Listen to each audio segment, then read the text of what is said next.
Good afternoon, everyone. Before we begin, I'd like to note that this call is being recorded.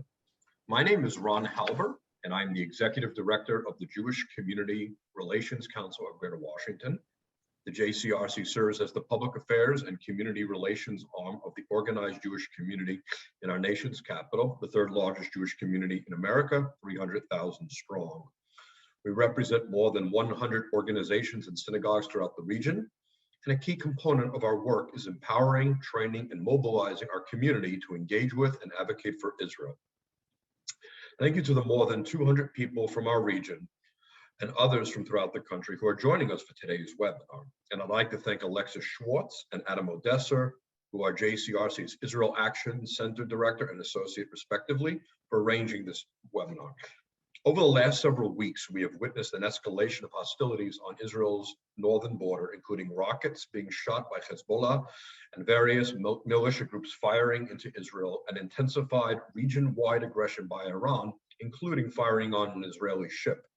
This is all happening in the midst of an economic and political crisis in Lebanon, ongoing uncertainty in Syria, and continued low-level unrest in Gaza. Today, we are very honored to be joined by Lieutenant Colonel Sarit Zehavi, who will give us an overview of what these interrelated issues mean for Israel and the region.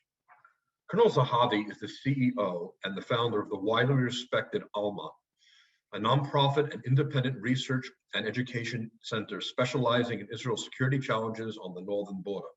She has literally briefed hundreds of groups and forums ranging from U.S. senators, representatives, state-level officials, senior journalists, and visiting IP groups in Israel and overseas. She served for 15 years in the Israeli Defense Forces, specializing in military intelligence. We're going to conduct today's webinar in an interview fashion, and then we invite those of you in our audience to please use the Q&A feature to provide questions that I may refer to in our conversation. So Colonel Zehavi, Sarit, as you give me permission to call you, thank you so much for joining us on short notice. You are muted, by the way. And I just wanted to ask you to please start out and say, obviously tensions have grown. Israel has fired towards the open fields. Hezbollah responded towards an open area. Can you please discuss Hezbollah's military capabilities, including their possession of 150,000 missiles, and what Israel's capability to respond to such a threat? Okay, so yes, Hezbollah is, as Secretary Clinton already described it, holding the biggest weapon depot in the world in South Lebanon, hiding its rockets inside civilian areas. You mentioned 150,000 different kinds of artilleries, by the way, to various ranges that can cover almost all of Israel.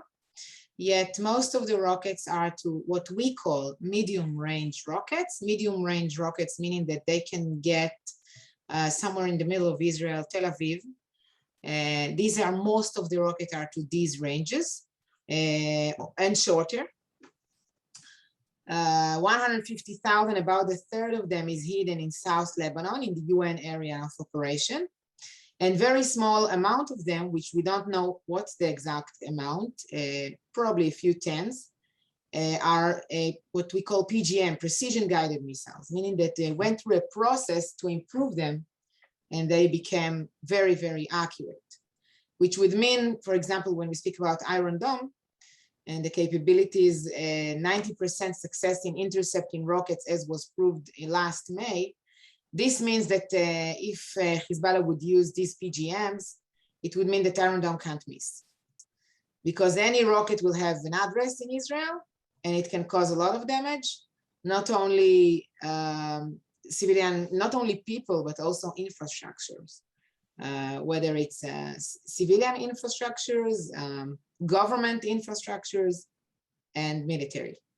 Sarit, is Iron Dome capable of shooting down all of these 150,000 missiles, or or are there other defensive missile systems that have to be used? I mean, how well equipped is Israel to strike down any of these missiles that may come in, from the dumb ones to the precise ones?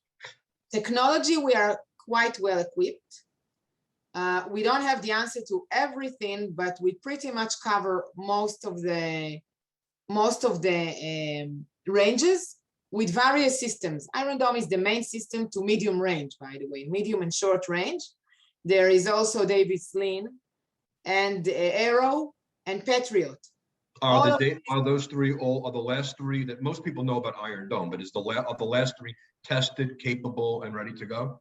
Yes, all of them are operational and they are all working, they are all connected. They are all working together. Eventually, it's a soldier that has to press the button and have a few seconds to decide whether to intercept a missile or not. Each missile of Iron Dome itself is very expensive, and that's why the amount matters. 150 rockets, it's quite a lot of rockets. 50,000 rockets, it's quite a lot of rockets. And of course, that I want to believe that if it will be war between Israel and Hezbollah, Hezbollah will not be capable of launching all the 150,000 because IDF will target the warehouses and the weapon depots that are spread in Lebanon. IDF is capable of doing so. The question is always the issue of the human shield, because these rockets are mostly hidden in populated areas, in very crowded areas, whether it's Beirut or South Lebanon.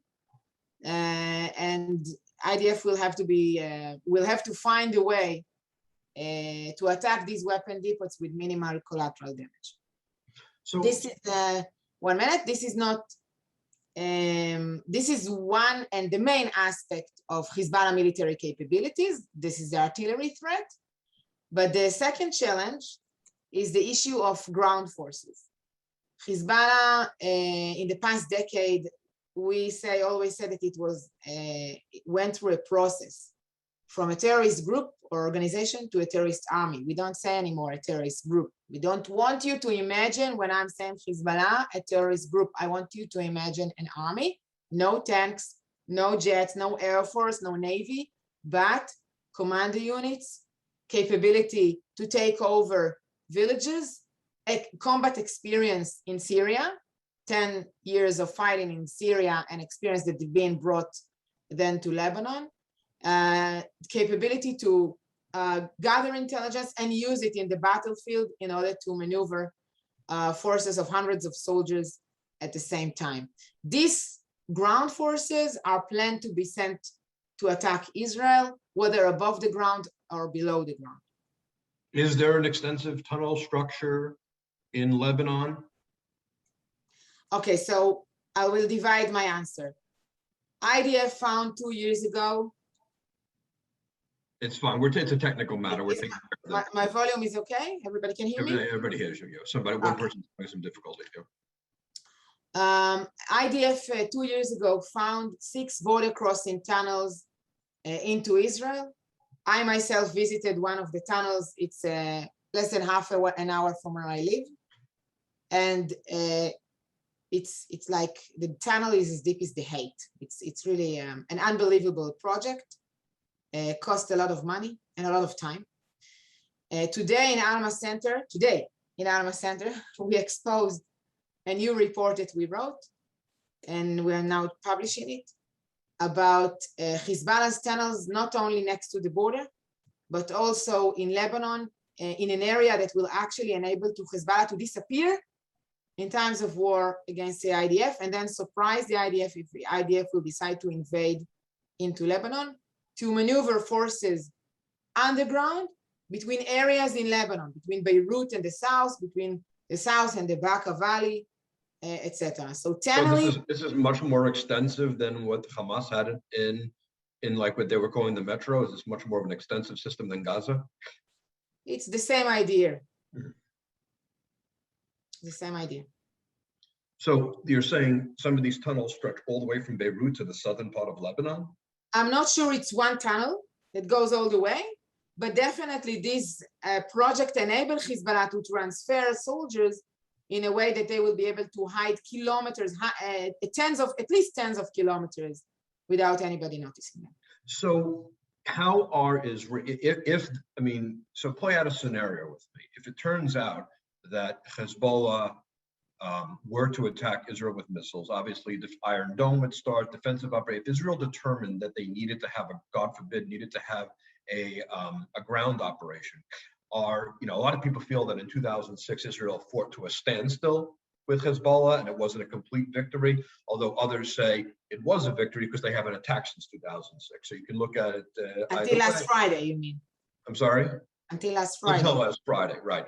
So the question is, are Israeli ground forces prepared to rout Hezbollah? Because these are soldiers now who have significant military experience. Do you have faith in Israel's army to be able to counteract Hezbollah ground forces? I must have faith, otherwise I wouldn't live here, right? Right. What do you think about their preparedness? Look, I think that today we tend, all of us, by the way, United States, Israel, everywhere in the West, we've seen too many movies. There is no blood in the movies. We tend to expect There isn't Fauda. We like Fauda. But Fauda is not war. Right. Fauda is a small force operating in a small area. Right, this is war. Right. War means the involvement of hundreds of people on both sides, maybe Right. thousands of people on both sides. This is completely different. And that's exactly the point. We will survive. We may even defeat Hezbollah. IDF is prepared. You're never prepared enough, by the way. But IDF is prepared. And IDF made a very long way since 2006 until today. But you're never prepared enough. And war has its price. Always, even if you're completely prepared, soldiers will get killed, Israelis will get hurt, and Lebanese as well. How much of what would you expect in the event of an exchange between that involved, God forbid, ground forces and a whole type of thing? Do you see a similar situation where Israelis sheltered for 33 days in the middle of the country, or it doesn't matter because the missiles are coming everywhere? What is the Israeli civil defense infrastructure ready? Are the rooms ready? What preparations have been made for Israel's population to, in the case of a war? And my second question is, I assume the Israelis, because of suffering on the home front, would have plans to act quickly, fast, to try to destroy it, to try to stop Hezbollah as quickly as possible, not ready for some protracted conflict, but rather. So one is the defense system ready? And go ahead. I don't want to interrupt you. Defense system, yes, we are not prepared enough when we speak about shelters. There aren't enough shelters in the north. Many people in the north, I should explain what I've just said. In Israel, since 1991, every home or apartment that was built, one of the room is concreted. It's a shelter with iron door and iron windows, one window actually. Okay, at my apartment, for example, that was built in 1992, we are Israelis. We always find the one to bypass the law. So the constructor made a shelter of 2 square meters. My family, we are 7 in my family. Okay, I have 5 kids. There is no room for 33 days or more for 7 people in this very small shelter. Many people in the north are living in old buildings that were built before 1991, and they don't have shelters. They depend on public shelters, which are usually not maintained in a very good shape. And it's really difficult to live there for, I don't know, a month, or I don't know how long this is going to take. We don't know that. So to your question, not enough shelters yet. Iron Dome also went a long way. And we didn't have Iron Dome in 2006 at all. And I think that even the last incident proves half of the rockets were intercepted by Iron Dome and the other half just landed in open areas. So Iron Dome proved that it can give a sense of confidence and security to Israelis that are living here. So in this conflict, Sarit, of the 150,000 missiles, how many, obviously you have to worry about everyone because any missile, because Iron Dome can make a mistake, you could, whatever, there's human error. But if you had to boil down the most direct threat, is it those precision missiles that Israel's most worried about and the rest Israel feels confident they can handle? Yes, but again, the question is the amounts. don't imagine a situation that rockets will not fall on homes. Of course they will. It happened in the last operation with Gaza. The Hamas launched 4,000 rockets, which are less sophisticated than the rockets of Hezbollah. In Hamas itself manufactured rockets. In Hezbollah, it's rockets that were manufactured either in Syria or in Iran. And yet, quite a few of them destroyed homes in Israel and apartments in Israel. So there will be damage to the Israeli population, and we know that. We are aware of that. To your question about how quick will be the Israeli operation, nobody knows. Of course, IDF is preparing to do it as quickly as possible. The problem is always with the issue of collateral damage. How many Lebanese will stay in the war zones and actually will interrupt, as you've seen in Gaza, interrupt the IDF capability to destroy the weapon depot. On the other hand, of course, it's also put the pressure on Hezbollah itself during the war, and Hezbollah is aware of that. Well, let's talk a little bit about that internal pressure. For the first time, you're hearing, like, we're getting reports in the Western media, and you probably could explain this much better than I am, but that there's actually civilians who are showing up and telling Hezbollah in the publicly, leaders and other people protesting Hezbollah. There's actually dissension in Hezbollah, within Lebanon, saying, don't start a war with Israel. We don't want to deal with the repercussions of billions of dollars of damage coming to our civilian infrastructure, like what happened in 2006. Do these internal forces have any restraining power on Hezbollah? Is there any concern that they're going to that these forces could provide and say could make them stop their thinking about escalating?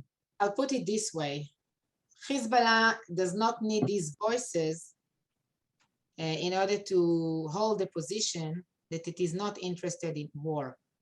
This is Hezbollah's position. It is not interested in war with Israel in the past 15 years, including after this Friday. Yet, Hezbollah is interested, and the Iranians are interested in raising the tension on the Israeli northern borders, as long as it will not get them to war. Why suddenly now do they want to do this? Because they can. Because now they evaluate that rockets to the Golan, like happened last Friday, will not endanger them and will not drag them to war. So why not? Okay. If there is a new government, let's test the new government and see what it does. There are also some troubles with the Americans. Let's see what's going on over there, right? Why not? It's a new administration. Why not test that? And in Gaza, it is becoming more problematic. So Lebanon is becoming much more comfortable. So let's switch Gaza with Lebanon. Now, it's not exactly switching, but definitely the first incident, all the incidents except the last one that we've seen in the past few months, that of rocket launching from Lebanon and Syria, were made by Palestinians, probably Hamas, except for the last one that was made by Hezbollah, the last one last Friday. And we've seen the difference in the quality. If the Iranians and Hezbollah are thinking we have better weapons, there's a new administration, Israel, there's a new administration in the United States, there's also a risk by testing. Israel can't, theoretically, Israel's response be, you tested us, we're going to strike back in a way that's going to show you not to test us, but be short of war and reestablish that deterrence? Is that a possible response? Is that a potential response? And also, how does this connect to the attack on the ship by Iran in the Gulf? Of course, what I'm saying is my opinion. Not everybody agrees with me. I must say that. Okay, we have harsh debates here between researchers in Israel. But that's my opinion. So first, of course, in my point of view, there is connection. This is the Iranian strategy now. They would like to escalate the conflict, whether with the Americans or the Israelis, as long as it doesn't get them to war. And they assess that this escalation will not get them to war. Now, let's talk about the specific incident last Friday. Please. For the first time, Hezbollah, after launching 19 rockets, as you said, that half of them were intercepted by our Iron Dome, some fell in Lebanon and some fell in open areas in Israel. Iron Dome, IDF response was very, very limited, only to the areas of the sources of the shooting. That's it. So if it was a test to see whether this can drag them to war, whether the Israeli retaliation is dangerous, they learned that the Israeli retaliation is not dangerous. Okay? Yet, it was not a huge success for Hezbollah. Why not? Because we believe here in Alma that the main reason they had done so was not only the issue of escalation. They can escalate with Hamas. They didn't need to risk Hezbollah. And they did so by Hamas with the other rocket launching. But then Hezbollah came and said, no, I must preserve my image as the protector of Lebanon. I must preserve my image as the boss of southern Lebanon. So this time I am going to launch the rockets. I will claim responsibility and I will gain back my position in South Lebanon. And in this respect, they failed because they made a mistake launching from the Druze area. And then their operatives that launched the rockets were arrested by the Druze and beaten by the Druze. Mm-hmm. And there were pictures all over the media of Hezbollah operative humiliated by the Druze, with huge fear in his eyes, that Hezbollah had to put a lot of efforts afterwards to reconcile, to threaten again, and to create again a situation that it says, no, everything is okay, we're in good connections. Nasrallah gave a speech in a very apologetic tone, saying we didn't mean to harm the Druze. So what was happening in the media last Friday was not exactly a compliment for Hezbollah. Do you think that these, like we were discussing a few questions ago, do you think that is there any internal, I know you said, Hezbollah, their position is that they don't want war with Israel officially, but they're testing, but yet they're there as a force in opposition to Israel.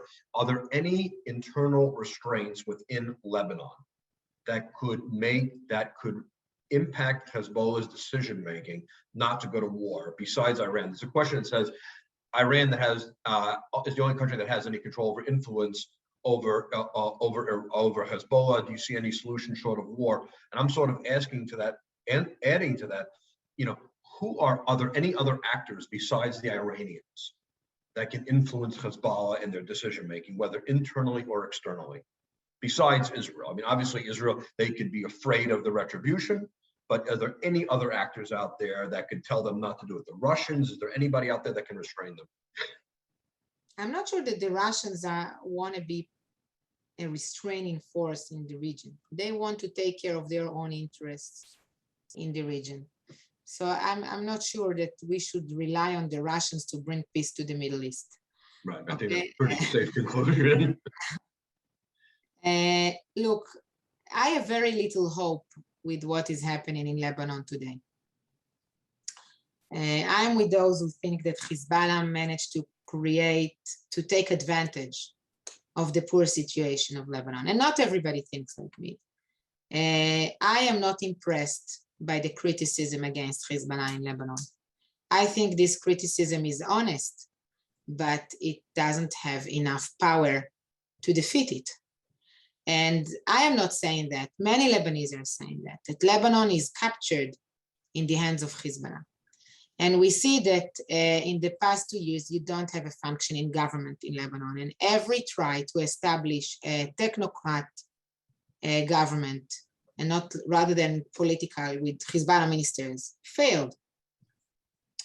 Though the international community is detaining its assistance that is so much needed to the Lebanese, Hezbollah is still insisting on its power in the Lebanese government. And that's why there is no functioning government. There is no aid. And Nasrallah, the leader of Hezbollah, is saying, okay, if the West is not giving the aid, I'm going to bring this from Iran. And he's saying and doing, and by the way, he's going to earn a lot of money of that, because part of the oil he will bring will go to Lebanon, and the other part will go back to Syria, and Nasrallah will get the money. Lebanon and Iran will get the money back from selling the oil to Syria. So the Lebanese are not going to benefit too much from that. So let me ask, let's expand Israel. Let's go a little bit more north and head to Syria now. And the other day, well, not too long ago, this maybe North and east. east, the Syrians announced, both the Syrians and the Russians announced that they had shot down several Israeli missiles in an Israeli attack. Do you believe that's what happened? Do you believe that the Russians successfully shot down the Israeli missiles, or was that just propaganda? I honestly don't know, and I'm not sure it's not just a propaganda. I truly don't know, but as far as I can tell, as I understand it, Israel still has very good communication with the Russians and a dialogue. And there were ups and downs in these dialogues many times in the past decade, since they entered into Syria in 2015. But I don't think that we are now going to see Russians constantly launching artillery towards Israel's jets. I believe it is solvable if it happened. If it happened, I'm not even sure it happened. So another report in the Western media said that the deconflictation line that Israel had directly with Russia is no longer in use. Is that true? I mean, is Israel? I don't know. Okay. No, nobody, again, I assume it's not true, but I don't know. Okay.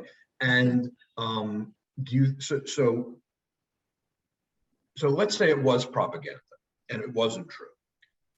Is there a changing of Russia's interests in the region? Has Russia, do you think Russia is going to have a more aggressive policy towards Israel? Do you think Russia wants to arm the Syrians to make the Israeli attacks less effective, to let Hezbollah grow? What is, when Putin is looking outward at the Middle East now, and he sees Biden in the White House, and he sees, because he had a good relationship, most people felt, with Bibi Netanyahu. What does he see? Does his calculus change at all based on the new administration? I mean, Biden is certainly more confrontational to Putin than Trump. But the question is, does Bennett's election, is there any change in Russian behavior, attitude, military balance? I mean, you just see a little bit more that was whether it was propaganda or not, why are they announcing that? What's the purpose behind it? We don't know if it's propaganda. We don't know who spread that. I'm not sure it's the Russians. Everybody knows to do propaganda in the Middle East. Okay, it's a profession here. Second, as far as I see Syria, and I'm not an expert for Russia, but as far as I see Syria, the Iranians are interrupting Russia in Syria. Yeah, interrupting Russia in Syria. Russia want to take care of its own interests in Syria. It was very comfortable for Russia to collaborate with Iran while the war was still going on in Syria. They needed this collaboration to win the war. But now, when they actually won the war in most places in Syria, why sharing the hunt? Why would they want to share the hunt with the Iranians? And this is what is Syria today. It's a hunt that is divided between areas of influence, some under Turkish influence, other Kurdish influence, other Russian influence, Iranian influence in the south, and even a small area still, I don't know until when, of your American influence. Why sharing with the Iranians if you can do it by yourself? So I don't see them operating against Israel in order to empower Iran. I don't see how this come up with the Russians' interest. Do you see the Russians in any way working maybe in alliance with Israel to reduce Hezbollah's influence, or if they view Hezbollah as a challenge to their power in Syria, and they don't need to challenge them, then it's in Israel, and isn't Russia's interest for Hezbollah to go home, just like it's in Israel's interest? Is there a possibility of some natural politics making strange bedfellows there? I think that the Israeli government should empower this and accelerate this process, exactly what you said. I think this should be the Israeli government policy, to go to the Russians and say, the Iranians are interrupting you in Syria. Let's see what we can do together about that. Right, right. Again, I invite our audience to please submit questions. Um, um, Defense Minister Benny Gantz has said has said Iran is weeks away from a nuclear weapon, and that Israel is ready for military against Iran. Do you believe this assessment is weeks? And if Israel were to attack Iran, what would it look like, and how would you define success? Wow. Wow. I hope that we will not have to attack Iran, because any attack against Iran means the first Northern War here. The first, say it again, please. Means that we will be attacked by Iranian proxies here on the northern borders of Israel. Right. This is what it means. Everything we discussed. A three-front war: Lebanon, Gaza, Iran, and Syria. Syria, 4. At least. At least. This is the meaning of an open attack against Iranian nuclear capabilities. Yet somebody in the world, not necessarily from the region, is already doing something for at least a decade against the Iranian nuclear program. And this campaign against the Iranian nuclear program was accelerated in the past year. There are very mysterious explosions in the infrastructure of the nuclear program of Iran in Natanz and elsewhere. I've read about them, yes. Yeah, we heard about them. I've heard we don't know who is doing that, but anybody who is doing that is probably pretty much successful. I mean, I think we all wish them very good luck because they're having exactly. Success. So I think this is a better option than sending Israeli jets above Tehran. Well, the question is, whoever's doing this, is this sort of like, covert warfare enough to actually, can enough be done through covert warfare to actually stop it from happening, to prevent the need for an Israeli attack? I mean, do covert means have enough capability to replace military means? I mean, because obviously if it could be done quietly and it can be done through other means that don't involve Israel getting involved in a forefront war, I mean, obviously we don't want the region to burn up. And if Israel's strategic goals of an end of a nuclear program can be accomplished by these things happening, are there enough capabilities by covert methods to take care of this kind of an issue, or is it just postponing the inevitable? There are probably capabilities because it's happening. But Gantz just said they're 8 weeks away, so how is it postponing? If Gantz said they're 8 weeks away, they are 8 weeks, or as far as I understand what he said, they are 8 weeks away from having enough material to prepare a bomb. But then they need to take this material, this enriched uranium that will be enriched within a few weeks, to a percentage that can use for a nuclear bomb, okay? And now, after they enriched it to a percentage that can be used for a nuclear bomb, they need to minimize it in order to put it on a missile. And this will take more time. So let me ask you,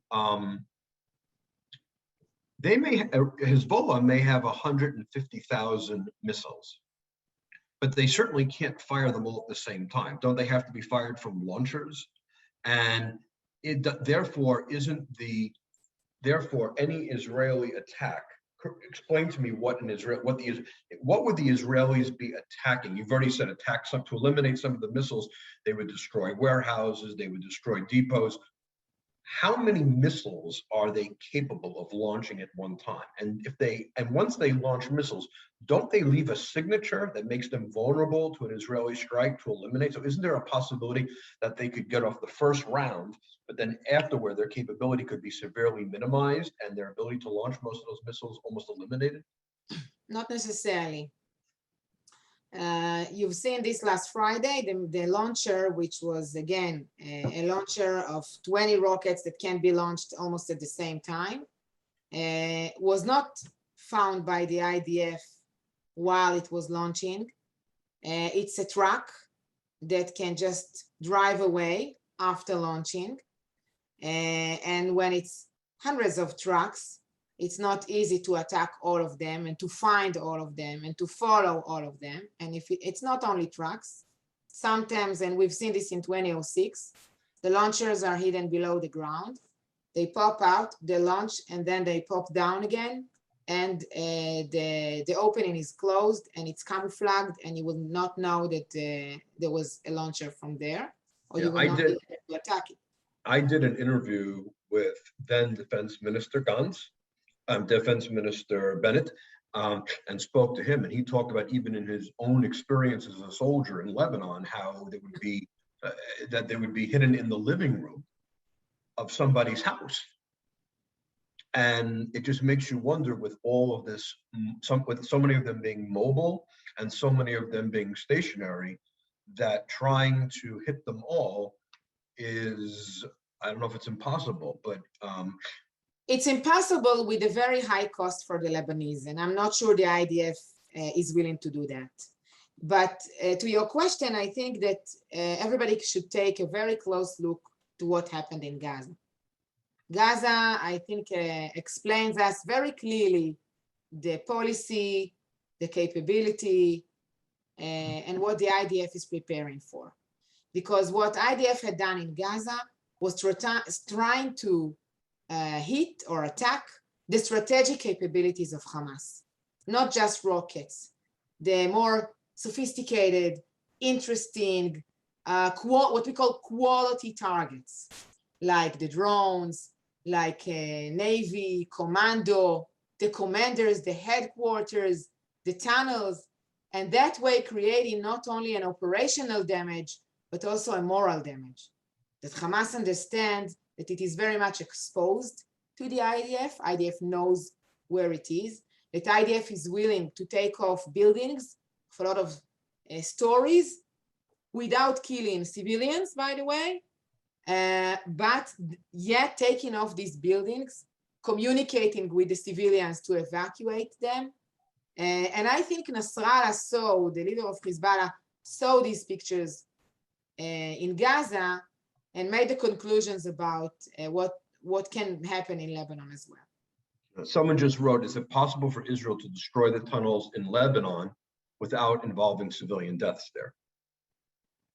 You can't do anything in Lebanon or in Gaza without the involvement of civilian deaths, even if you do everything you can to warn the population, to call them to evacuate, to call them by the phone and talk with them in Arabic and tell them to leave. You cannot completely avoid collateral damage. You can do everything you can, and we are doing everything we can to minimize the collateral damage. Right. But I know these enemies, Hamas and Hezbollah, are doing everything they can in order to put their populations at risk and to make them human shields. But you recently wrote an op-ed in the Jerusalem Post posing the question, should the West support the Lebanese army to counter Hezbollah?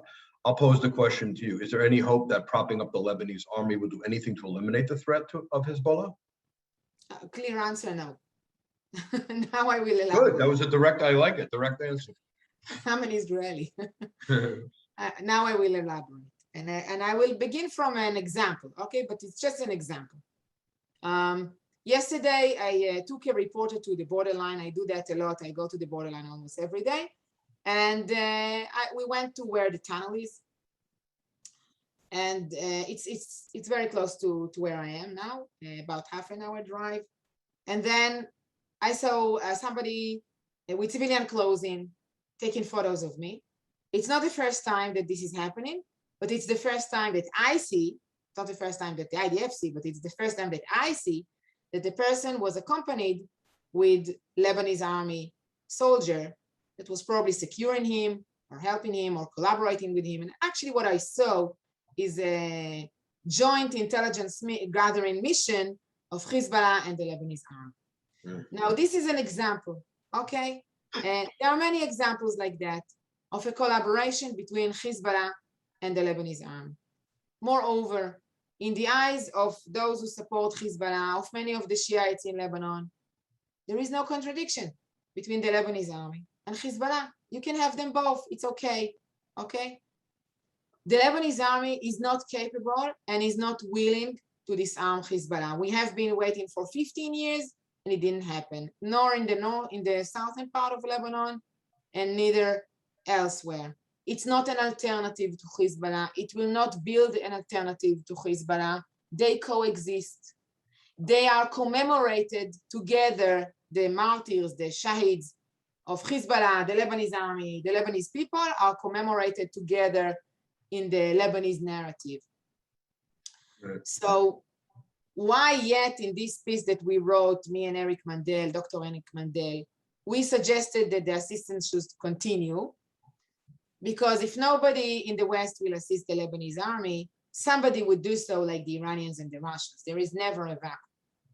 Right. And I am not interested that the Lebanese army will get the same capabilities as Hezbollah, as an Israeli. Right. Let me ask I'm not interested that the Lebanese army will get favors from Russia or Iran. I prefer that the United States will continue its leverage and even intensify its leverage in Lebanon. Yet, the question should be what kind of assistance? Right. And there is a lot to be done now, specifically now with the crisis in Lebanon, to help the Lebanese army, but not in order to create an alternative, but in order to preserve a leverage of influence to the Americans in Lebanon. It's You have time for two different goals. Time for two more questions? Yes. One more, two more. All right. What would Israel be looking to the United States for in the event Israel finds itself in a conflict with Hezbollah? A lot can be done. A lot can be done. I'm just posting in the chat the piece that you mentioned from the Jerusalem Post, and a lot can be done. First, Iron Dome missiles are very expensive. Iron Dome, it's the key for us to defend ourselves. And we need enough missiles, and we need enough. You should know that the American Jewish community lobbies Congress very heavily in support of that, and we do, in addition to aid, which we know is good, but you know, and Biden has promised the restocking of Iron Dome. Of course. Right. By the way, it's not only before the war. We will probably need that also during the war. We will need more. Mm-hmm. The second is diplomatic efforts. In 2006. Though it was rough for Israel, we wanted to defeat Hezbollah, and we were stopped. In 2009, we wanted to defeat Hamas in Gaza, and we were stopped by the international community. We should have not only the opportunity, but also the assistance in destroying terror in the region, because these are terrorist organizations, and each time we don't defeat them, they are becoming greater and stronger. And we see this process happening in front of our eyes. So we would need the United States to make everything it can to help us finish the job, as I say. And if eventually there is a resolution that calls to stop hostilities, like the way it ended, for example, in 2006, they must make sure that this resolution will have enough power to enforce a true new order in Lebanon, which this was not the case in 2006. The resolution was a compromise, and we see today the outcome of this compromise. So one of the most important things that I just heard you say was that Israel needs the time to do what it needs to get the job done.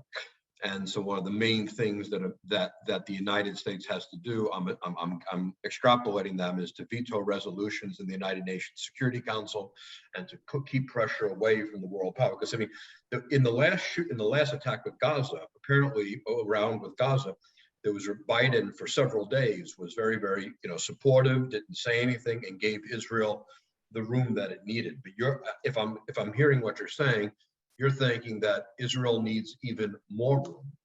Would need weeks to do something like this. Could not rely on just 11 days. A protracted conflict with Hezbollah would take weeks, I'm assuming. And Israel would need weeks. And in order to stave that, I mean, I'm telling you, I believe right now that the American Jewish community would need to mobilize and would need to, as somebody who's been active doing this for many years, and go into the streets and rally on Israel's right to self-defense. Because I can tell you, the number one talking point we're going to get is the civilians are being killed, and it's going to become a moral persuasion battle. But what you just said is that even that if the terrorist groups just keep getting harder, keep getting stronger and stronger after every conflict, and the United States feel under pressure more and more to shorten the conflict, there's a dichotomy between what Israel needs and the moral pipeline. My question to you is Israel preparing is there anything you know, this will be my last question, is Israel, anything that you think Israel is doing better to prepare itself for the public relations battle that will occur the next day?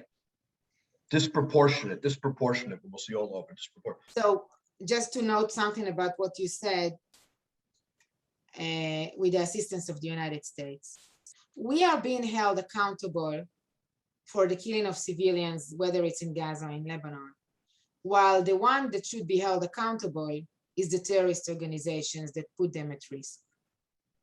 Because we are doing everything we can, including paying with our own lives, to try to defend their own populations.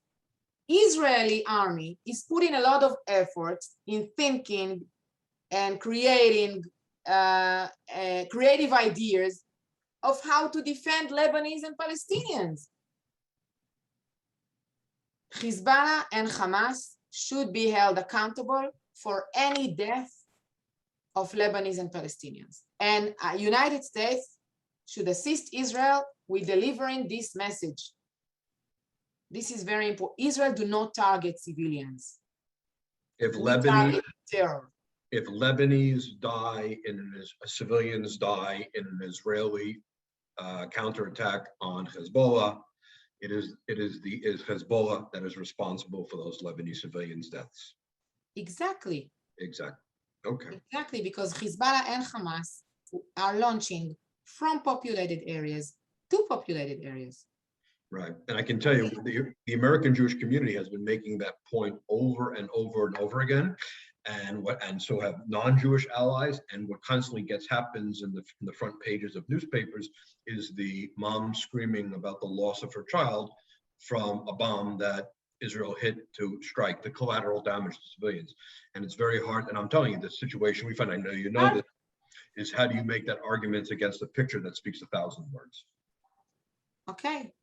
I agree. Pictures worth 1,000 words, and there are pictures that you ask me what the Israeli government should do with the PR. There are pictures that the Israeli government is not willing to publish, and I'm very happy that this is who we are. We are not willing to publish the pictures of dead children.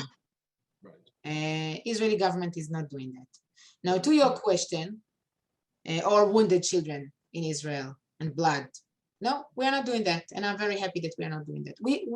I don't want Israel to play by the rules of engagement of Hezbollah and Hamas. We shouldn't be like that. Right. To your question, it's never enough. Whatever we would do as the Israeli government, I'm not the Israeli government. Whatever the Israeli government would do, it will never be enough. Okay. I'm the CEO and founder of an NGO, which is independent. I have no connection with the government whatsoever, and it's deliberate. I'm not asking any single dollar from the government because I want to convey information that is not Israeli propaganda, that is information that I produce from my sources that I have found of what is happening. And I think that any PR, you call it PR, I call it the war, the information warfare. This information warfare, the soldiers in this information warfare should not be governments. It should be people like you and me. It should be NGOs that will produce this information again, and of course students. Again and again and again, will produce the information. We'll find if there is tons of information in the media, in Arabic, in Hebrew, in English that can be used for this purpose. Well, I can assure the Israeli government, because otherwise it will be considered propaganda. We don't want that. I'm not interested in that. The Israeli government should provide with some of the information. I'll give you an example. With what happened in Jerusalem last May, it was, for me, I live in the north, it was very important to get the police version. What happened on Temple Mount? Because everybody were accusing us that the police entered the mosques. So what I did, I interviewed the police spokesman and I wrote a piece afterwards. And he described very clearly what happened on Temple Mount. This is what we need from the Israeli government. We need their version. We need their testimony. We need their information, how many were arrested, how many rockets fell, you know, all of that picture. But we don't need them to be speakers because it won't get what we want. This is my, I'm sure that many Israelis disagree with me, but this is what I think. No, I appreciate that. And I mean, as I can assure you that, you know, well, even though the American Jewish community in Israel sometimes have differences over things, that when it comes to Israel's not just survival, but security and prosperity, that the American Jewish community remains united. I know that my organization, which represents the third largest Jewish community in the United States, will stand behind Israel in any crisis at any time, no questions asked when it comes to Israel's security. That will never waver. Brothers and sisters can have differences, but we always keep each other safe because we're family. Colonel Zehavi, thank you so much for, that was extraordinary. You said you didn't have time to present. I don't know what you could have done any better than what you did now. It was fantastic. Everybody, the compliments are flowing in. You rock, you're terrific. We'd love to have you back again if you make yourself available to us. We appreciate our viewers and our listeners appreciate everything, this great presentation. And to those of you out there who are, please check the JCRC's email. And if you haven't signed up to receive our email, please do so we can inform you about other webinars as the one we had today. Colonel Zehavi, thank you very much, and only peace to Israel. Thank you very much. I just want to convey one more message. Eventually, we live normal life. I raise my kids with a lot of self-confidence, and I invite all of you, when COVID will disappear from our lives, to come and visit the beautiful northern area of Israel. I'm looking forward to my 26th trip, as soon as I can get on a plane. Lehitraot to everybody. Thank you so much for being here. Be well. Thank you. Bye-bye.